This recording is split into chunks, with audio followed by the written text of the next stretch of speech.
Assalamualaikum warahmatullahi wabarakatuh. Perkenalkan, nama saya Rifan Nurlan dengan NIM 1030424000069 dari Program Studi Informatika PJJ. Di sini saya akan menjelaskan pengertian database, kelebihan, kelemahan database lifecycle untuk memenuhi tugas pertama dari pemodelan basis data. Pengertian basis data merupakan kumpulan data yang terstruktur dan dikelola dengan sistem tertentu yang dapat diakses, diperbaharui, serta dihapus dengan efisien. Basis data menjadi elemen penting dalam berbagai bidang karena memungkinkan pengelolaan informasi secara sistematis. Kemudian, pentingnya basis data di era digital saat ini, basis data digunakan dalam berbagai sektor untuk menyimpan dan mengelola data dengan lebih baik dan juga lebih terstruktur, yakni di dalam e-commerce menyimpan informasi pelanggan, katalog produk, dan juga transaksi. Kemudian dari perbankan, menyimpan data rekening nasabah, riwayat transaksi nasabah, dan juga keamanan nasabah. Kemudian di media sosial, mengelola data pengguna unggahan, serta interaksi sosial di antara pengguna media sosial itu sendiri. Yang keempat, adapun pemerintahan menyimpan data kependudukan dan dokumen administrasi publik. Kemudian, Database Management System atau yang lebih dikenal dengan DBMS. DBMS adalah perangkat lunak yang digunakan untuk mengatur, menyimpan, dan mengakses basis data dengan efisien. Beberapa contoh DBMS yang paling umum digunakan adalah MySQL, Postgres, Oracle, dan juga MongoDB. MySQL merupakan open source, sering digunakan dalam pengembangan website. Postgres memiliki fitur yang lebih canggih dan juga lebih fleksibel. Kemudian Oracle Database banyak digunakan oleh perusahaan besar karena keandalannya. Kemudian yang terakhir MongoDB, basis data berbasis dokumen yang cocok untuk data yang tidak terstruktur. Adapun kelemahan pemrosesan file data secara tradisional, yakni sebelum adanya database management system, data umumnya disimpan dalam file teks atau spreadsheet yang memiliki beberapa kelemahan utama, di antaranya yang pertama, redundansi data atau data yang dapat duplikat. Data yang sama tersimpan di berbagai tempat menyebabkan duplikasi yang tidak perlu. Contoh, data pelanggan tersimpan terpisah di file transaksi dan juga file pelanggan. Kemudian, konsistensi yang rendah, perubahan data pada satu file tidak secara otomatis diperbarui di file lainnya. Contoh, kita merubah di file A, tapi data di file B itu belum otomatis terubah. Kemudian yang ketiga, sulit diakses dan dicari. Tidak adanya metode pencarian standar membuat akses data menjadi lebih lambat. Contohnya, mencari data transaksi pelanggan membutuhkan pencarian manual dalam beberapa file. Kemudian yang keempat, keamanan yang lemah. Tidak ada sistem yang mengatur hak akses pengguna terhadap data. Contoh, semua pengguna dapat melihat dan mengedit data tanpa batasan akses. Adapun kelebihan pendekatan menggunakan basis data. Penggunaan DBMS dapat mengatasi kelemahan sistem file tradisional dengan berbagai keunggulan. Di antaranya yang pertama, mengurangi redundansi data ataupun duplikat data. Data disimpan secara terpusat, menghindari duplikasi. Contoh data pelanggan hanya tersimpan di tabel pelanggan. Kemudian yang kedua, konsistensi dan integritas data. Perubahan data pada suatu tempat langsung diperbaharui di seluruh sistem.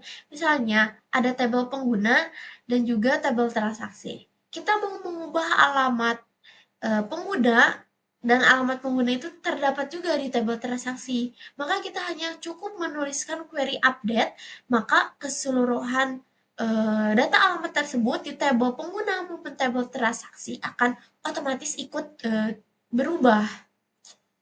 Kemudian, akses data juga lebih cepat dan juga lebih efisien. Menggunakan SQL untuk melakukan pencarian dan manipulasi data dalam hitungan detik dan dapat dilakukan hanya dengan satu perintah SQL saja. Yang keempat, keamanan data menjadi lebih baik. Hak akses pengguna dapat diatur sesuai dengan kebutuhannya. Contoh, admin memiliki akses menu, sementara kasir hanya melihat data transaksi. Yang terakhir, dukungan untuk banyak pengguna. Basis data dapat diakses oleh banyak pengguna tanpa mengurangi kinerja sistem yang ada. Kemudian, Ternyata terdapat risiko dalam penggunaan basis data juga. Walaupun basis data tersebut memiliki banyak keunggulan dan juga manfaat, tetapi terdapat beberapa risiko yang memang perlu diperhatikan nantinya. Yang pertama yakni kerusakan data dan juga kehilangan informasi.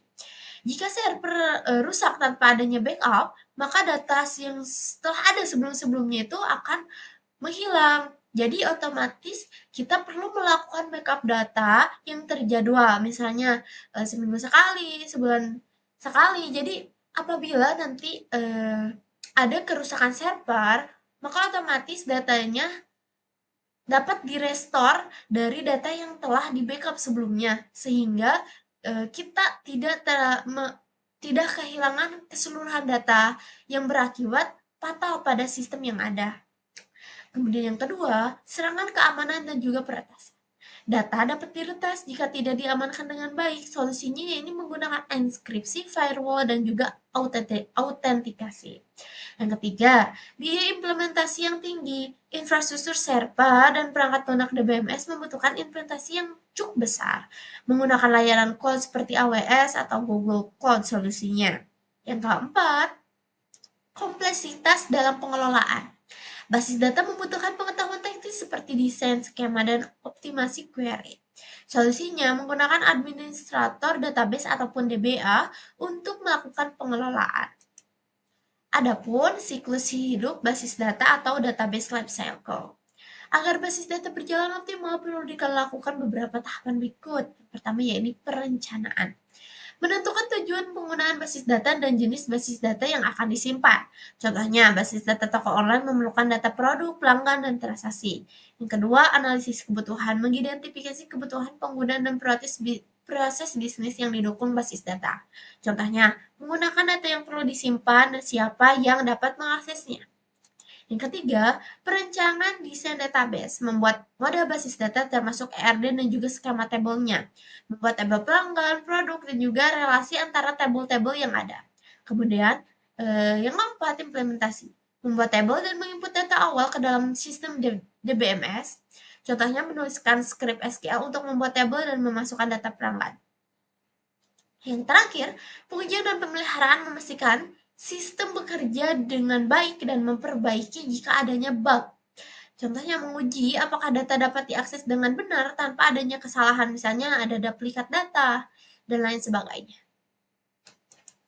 Yang terakhir, yakni terdapat kesimpulan dari materi-materi yang dijelaskan sebelumnya ini, dibuatlah kesimpulan. Yang pertama yakni, basis data adalah sistem yang memungkinkan pengelolaan data secara efisien dan juga lebih terstruktur.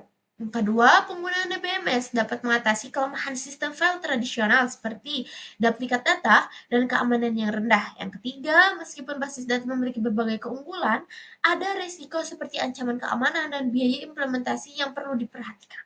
Yang keempat, siklus hidup basis data yang terencana dengan baik akan memastikan sistem berjalan optimal dan dapat memenuhi kebutuhan pengguna. Mungkin cukup sekian dan terima kasih. Mohon maaf bila ada kesalahan dari penjelasan-penjelasan saya sebelumnya. Wassalamualaikum warahmatullahi wabarakatuh.